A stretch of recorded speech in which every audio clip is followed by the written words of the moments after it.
Every glance, every touch, every stolen moment made one thing clear.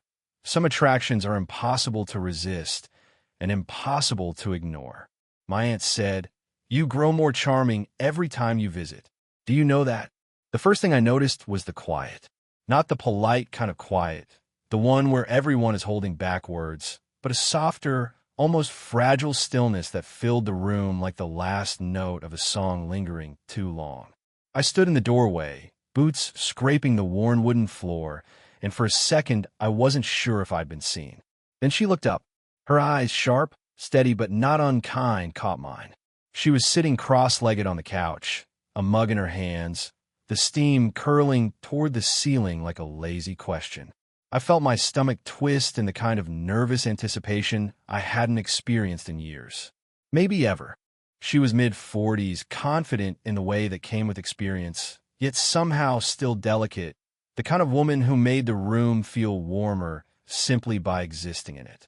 "You're here earlier than I expected," she said, her voice low and calm. Almost teasing, but the slight tremor at the edge told me she wasn't entirely at ease. I realized then how close she was to being vulnerable. That caught me off guard. I thought I'd drop by before the dinner crowd arrives. I muttered, fumbling with the strap of my backpack, pretending it was the only thing occupying my hands. I wasn't sure why my pulse was racing. She wasn't just a woman. She was her, the kind of person whose presence could make time hesitate. Her lips curved just barely. "You grow more charming every time you visit. Do you know that?" I laughed nervously, because what do you say to that? Charm felt like an overstatement, but the way her gaze lingered, it made my throat tight. My words stuck somewhere between my chest and my lips. I could feel her studying me, a subtle tilt of her head, the small raise of an eyebrow that somehow made the world narrow down to her and me, the faint hum of her perfume settling in the air like a question I didn't yet know how to answer. The room smelled faintly of old books and coffee, a combination that made everything feel intimate, too intimate for someone just passing through. I perched on the edge of the armchair across from her, trying to appear casual, but my hands were tight around the book I hadn't read. I noticed her glance flick to the spine, then back to me, and I wondered if she was judging me or noticing the tiny tremor in my fingers. We didn't speak for a moment. The silence wasn't awkward. It was alive. It hummed with tension, a subtle charge I could almost touch, like static in the air before a storm. And maybe it was just me, or maybe it was the way she crossed her legs, the soft flexing of her ankle, the almost imperceptible brush of hair behind her ear, but I felt it. I wanted to say something clever, something that would make her smile, but all I could manage was, "It's good to see you." "That's not very charming," she murmured, and I noticed the corner of her lips twitch, trying to fight a smile. Her eyes softened then, a crack in the careful armor she always wore. For a moment, she was just her, not the woman everyone respected or envied, but someone human, someone I wanted to be close to, despite the warning bells going off in my head that told me this was complicated, impossible even. I didn't care. Something in that moment, the quiet, the coffee-scented air, the way our hands stayed idle but aware of each other, told me that nothing else mattered. That maybe this was the beginning, not just of another visit, but of something I wasn't ready to name yet. She looked at me, and I swear she could see the answer to a question I hadn't asked. "You're different," she said softly, "and I'm not sure I know if that's dangerous." I laughed, a little breathless, and shook my head. Maybe that's what makes it worth it. And for the first time in a long time, the quiet didn't feel fragile. It felt like the space between us was waiting for something, waiting for me to step closer. The next morning, the house smelled of toast and something sweet I couldn't place. She was in the kitchen, humming quietly, a rhythm that felt older than me, calmer, yet oddly tender, like a lullaby I wasn't supposed to hear. I leaned against the doorway, hands in my pockets, pretending I had a reason to linger. "You're up early," she said, not turning around. Her voice carried the same warmth from yesterday, but there was an edge too, a subtle tension I recognized from life experience, the way people carry a past they don't share. "Couldn't sleep," I admitted, though I wasn't entirely truthful. My thoughts had been tangled around her since the moment I arrived. Around the curve of her smile, the way her eyes seemed to weigh me and measure me, silently cataloging my flaws and my charms. She placed a plate of toast on the table and joined me across from it. I wasn't always this careful, she said softly, almost to herself. I thought I had time for mistakes.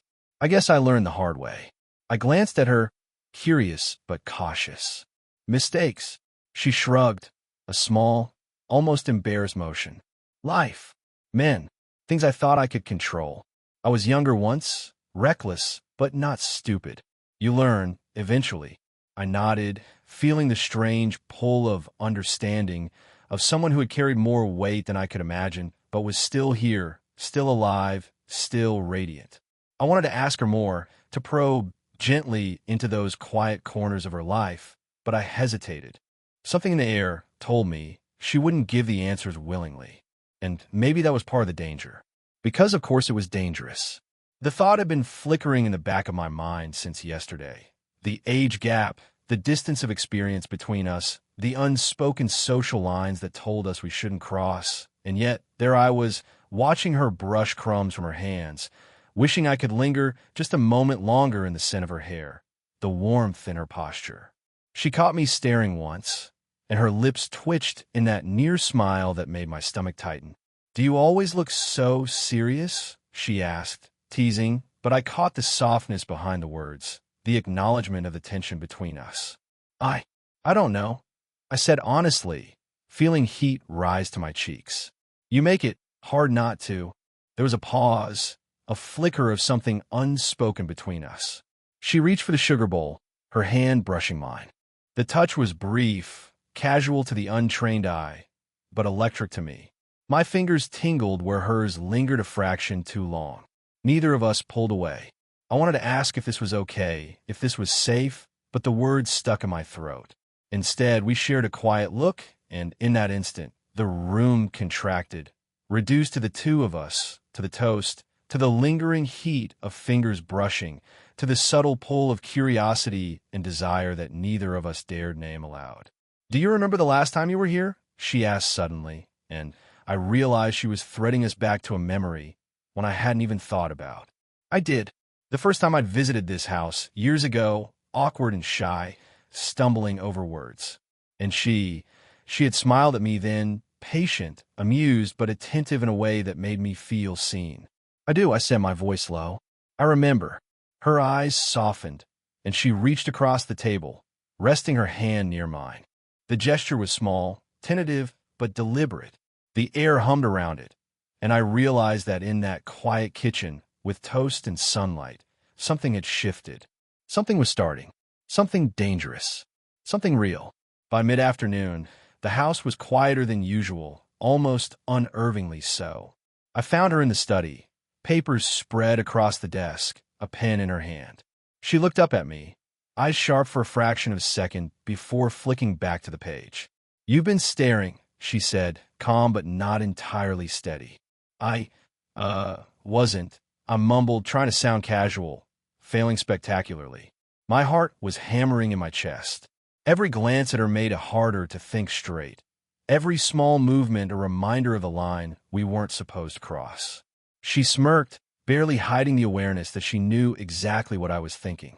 I could feel it, the subtle shift in the air, the quiet electricity that hummed between us. Then, without warning, the front door clicked. I froze. She did too. "Who's there?" she called, her voice steady but sharp. Her husband, or at least the man she had mentioned only once in passing. I hadn't known he'd be home. My stomach nodded. This was the moment where the fantasy collided with reality, the one that whispered danger in every glance, every smile. "Just me," she said, her tone clipped. Her hand brushed mine as she turned to face the door, but the brush lingered too long. My fingers tingled, caught between the desire to pull closer and the instinct to disappear. I stepped back, pretending to adjust my backpack, but my eyes stayed locked on her. She looked conflicted. A flicker of guilt crossed her face, a shadow of something she tried to hide. Later, I found myself pacing in the small living room, replaying the moment over and over. My thoughts were loud. Should I leave? Was I wrong to come here? But beneath the guilt, an ache I couldn't name grew steadily. She had this effect on me, making the impossible feel inevitable. I returned to the study. She was sitting again, head resting on her hand, eyes closed for a fraction too long. Did he? I asked carefully. She shook her head. No, but he could have been home any minute. You can't, we can't. Her words faltered. I swallowed hard. I know. And yet, when our hands brushed again, this time deliberate, searching, neither of us moved away. The brief contact sent a shiver up my arm. I wanted to pull her closer, wanted to hear the words that hovered on the tip of her tongue, wanted to erase the years between us in a heartbeat. But then just as quickly, I felt the weight of reality pressing down. The line was there. Society, morality, the unspoken rules that screamed we shouldn't. My throat tightened, and I looked away, pretending to organize papers I didn't care about. She didn't look away. She watched me, and in that silent exchange, we both knew it was only going to get harder. Every attempt to step back pulled us closer. Every glance drew us into the orbit of something inevitable. The day ended with a quiet tension neither of us addressed. She poured tea. I held the cup too tightly, and when our fingers met over the rim, it was electric. We didn't speak of it, didn't need to. But as I left the study, I could feel it in the air, the dangerous gravity between us. Something had shifted, a storm barely contained, and neither of us was willing or able to step away. That evening, the house was darker than usual. The living room lights cast long shadows across the walls, shadows that seemed to stretch toward us, drawing us closer whether we wanted it or not. I found her by the window, watching the rain streak down the glass, her hands pressed lightly against it. Her expression was unreadable, quiet, distant, almost fragile, and yet I could feel the tension radiating off her in waves I couldn't ignore. I didn't think he'd come home early, she said finally, without turning. Her voice was softer, tinged with a hint of something I couldn't name. Regret? Desire? A warning I wasn't supposed to hear? I swallowed hard, stepping closer. It doesn't matter. My words faltered. I didn't know if I wanted to finish the sentence. Didn't know if I should. She turned then, her eyes catching mine in a lightning strike of emotion. And suddenly I saw it all. The weight of her past, the rules she lived by, the invisible chains of propriety that try to hold her back. And yet, there was something else, something untamed lurking beneath it. Desire. You're reckless, she whispered, and her lips trembled just enough to betray her control. Maybe, I said quietly, maybe I like being reckless with you. Her gaze dropped to the floor. I could see her pulse, subtle but rapid, and the way her fingers flexed against the window frame. A storm was inside her, too. I realized then that we were both teetering on the edge of something we couldn't, or wouldn't, step back from. Then it hit me. Jealousy. A flash of her looking at me with an intensity that wasn't just longing, but possessive. Someone else could never understand this, never reach this level of connection between us. And she knew it because she flinched at her own admission, at the way she wanted something forbidden. I shouldn't, she began, voice breaking slightly. She looked away, eyes shining, and I could see the struggle etched across her face. This isn't right. I closed the distance between us without thinking, moving just close enough to feel the warmth radiating off her, the soft scent of rain and soap mingling in the air. Nothing about this is easy, I admitted, but I don't care about easy anymore. Her hand lifted slightly, hovering over mine as if testing gravity, testing boundaries. Every muscle in my body screamed to take it, to hold it, to finally erase the space between us. I shouldn't feel this way, she murmured, but her breath hitched, and I knew that she did. Knew it because her lips parted slightly, because her eyes didn't leave mine, because her whole body leaned toward me, even as her mind fought against it. We froze in that moment. Neither of us spoke. The storm outside mirrored the storm inside, rain hammering against the glass, the world contracting around the two of us, charged with every suppressed word, every stolen glance, every desire we'd refused to name aloud. I could feel it building, a pressure that would explode if one word, one touch, one look went further. My fingers twitched, my heart slammed against my chest, and I knew something was about to happen. Something irreversible. She looked at me again, eyes dark with fear and want, and whispered, "I can't, not like this." And just like that, the world narrowed to her, to me, to the edge of the choice we were about to make. The morning after the rainstorm, I woke to the sound of hurried footsteps upstairs. My heart sank before I even understood why. Something fell off, like the quiet tension we'd been balancing had shifted, snapped, maybe in ways I hadn't anticipated. I found her in the kitchen, phone pressed to her ear, voice clipped and urgent. My stomach nodded. "Is everything okay?" I asked, keeping my distance. She glanced at me, eyes wide, a flash of panic crossing her face. "It's nothing, just work." But the tremor in her hand, the way she gripped the counter, told me otherwise. Before I could say anything, the line went dead. She stared at the phone for a long moment, lips parted as if trying to swallow words she couldn't. I wanted to reach out, to touch her arm, but the hesitation that had defined our delicate dance now felt like a chasm. And then it hit me. The twist I hadn't seen coming. The sound of a car door slamming outside. A third person, someone unexpected. Her husband. Early. Too early. Her face went pale. "He knows," she whispered, barely audible, and suddenly the fragile bubble we'd been floating in burst. I realized the messages I'd thought were private, the brief touches, the lingering looks someone had noticed, and that someone had told him. I stepped closer, trying to ground both of us, but she flinched.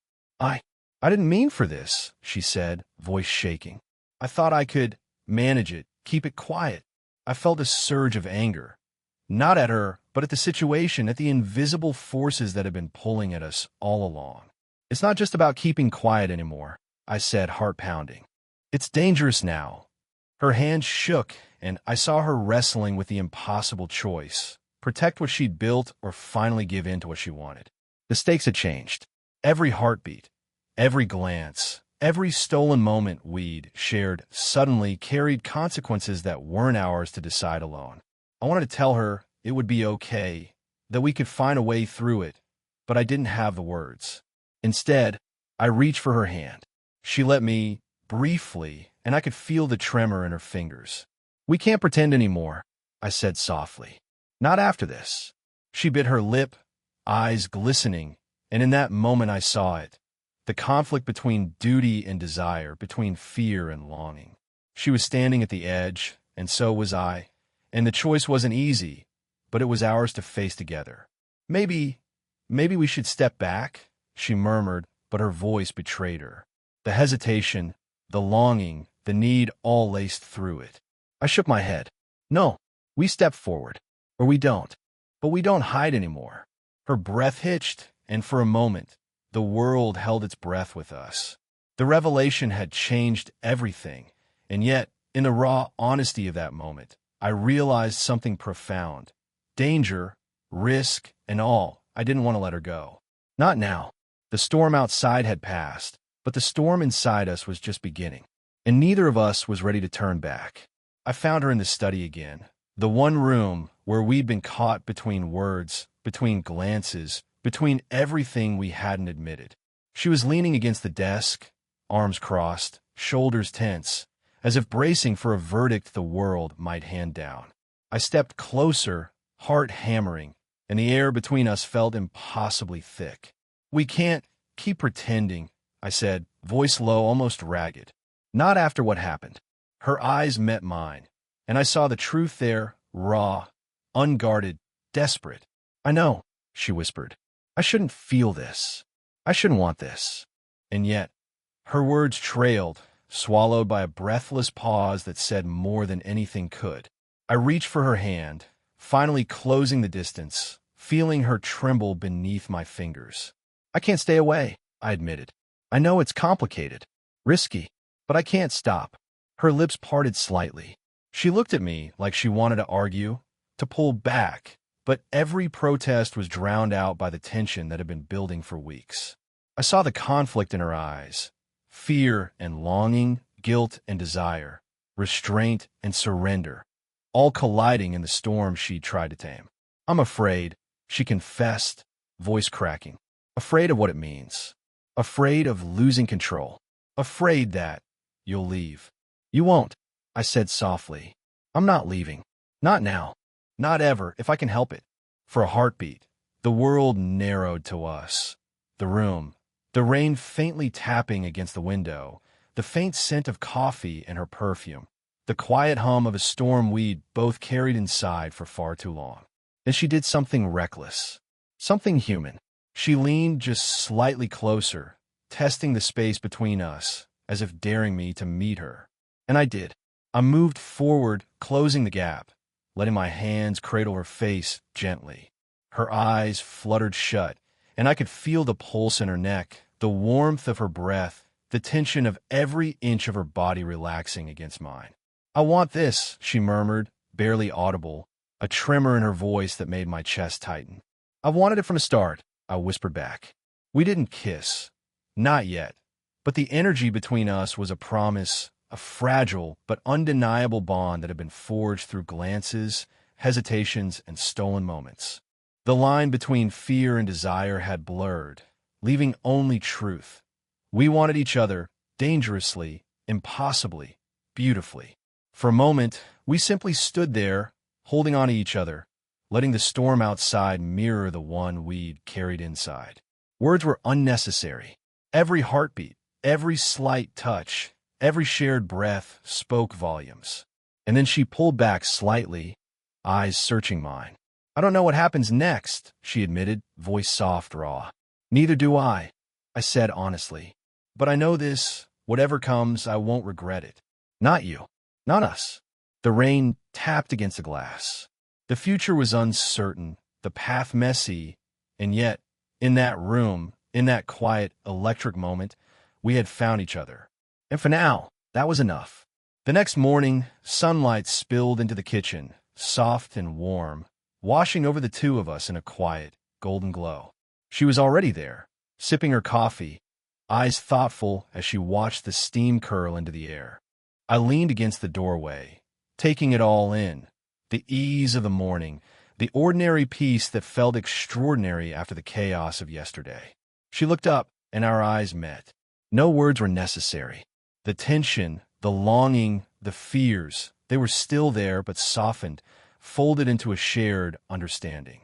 We had crossed the line, faced the storm, and somehow survived it together. And in surviving, we had discovered something unspoken but undeniable.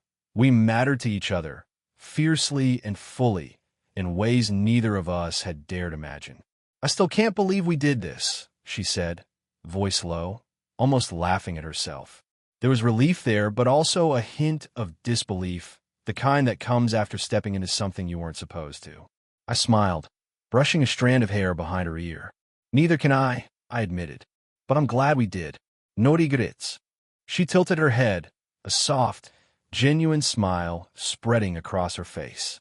It wasn't just charm, it wasn't just desire, it was trust, acceptance, and something fragile that could grow if we let it. I think we should take it one day at a time, she said. I nodded, feeling my chest lift in a way I hadn't felt for a long time. One day at a time. That was enough. That was everything. Because for the first time, we weren't hiding, pretending, or questioning our own hearts. We were present, messy and human, and utterly alive together.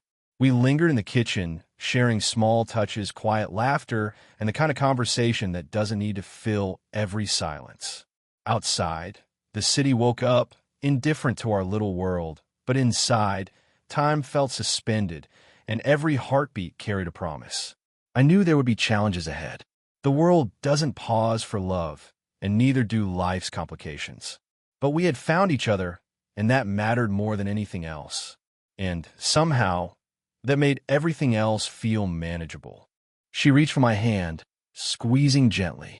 No matter what comes next, she murmured, we'll face it together. I squeezed back. The weight of all unspoken words settled in that touch. For once, the impossible didn't feel so far away. For once, hope felt real. And as I left her house later that morning, I realized that this wasn't the end.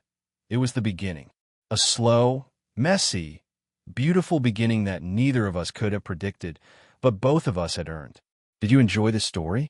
If you love the slow burn, realistic romance between two people navigating love, longing, and risk, let me know in the comments. What kind of stories would you like to hear next? Subscribe for more heartfelt, emotionally grounded stories that stay with you long after the screen goes dark.